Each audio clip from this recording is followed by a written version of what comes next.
Tomorrow will mark 50 years since the death of civil rights leader Dr. Martin Luther King Jr. Tonight, the Tuscaloosa chapter of the Southern Christian Leadership Conference presented MLK 50, commemorating King's death. WVUA 23's Jabari Pruitt joins us live with more. Jabari?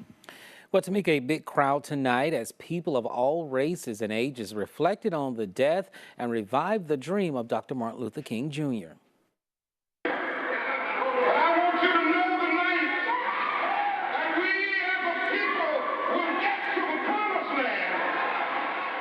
50 years ago today, on April 3rd, 1968, this was the last sermon for civil rights leader Dr. Martin Luther King Jr.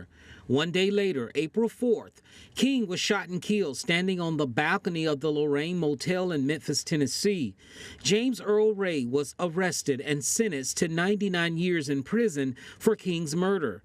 On the eve of the tragic event, the Tuscaloosa chapter of the Southern Christian Leadership Conference commemorated King's death. So we'll reflect upon his death, but we'll remember and revive his dream.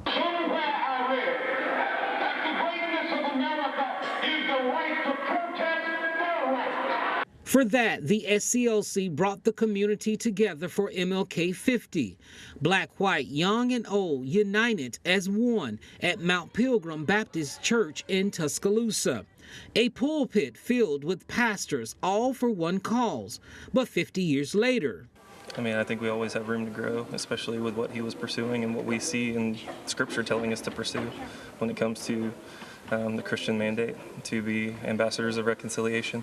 I think that the dream is becoming a reality, but I feel that we have threats to that dream.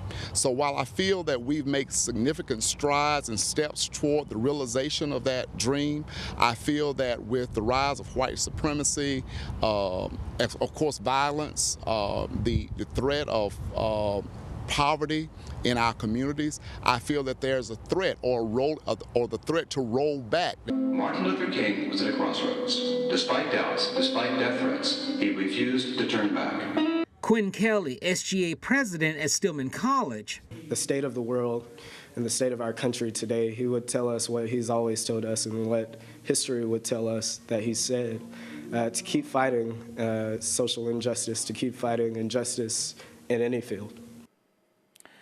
Now, Memphis, Tennessee will commemorate King's death tomorrow with a number of events. Live tonight from the studio, Jabari Pruitt, WVUA 23 News.